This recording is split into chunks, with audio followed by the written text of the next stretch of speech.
Matapos sambahin ng mga pantas ang sanggol, nagpasya silang magpahinga bago bumalik sa kanilang bayan. Ngunit sa kalagitnaan ng kanilang mahimbing na tulog, isang kakaibang panaginip ang bumalot sa kanila.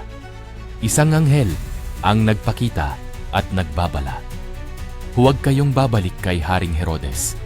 May masama siyang balak sa bata. Gulat at gimbal ang bumalot sa mga pantas, ngunit malinaw ang mensahe na kailangang sundin. Sa halip na bumalik sa dati nilang ruta, tahimik silang nagbago ng plano. Sa ilalim ng takip silim, nilisan nila ang Bethlehem sa ibang daan. Dala ang takot, ngunit higit ang pananalig sa Diyos.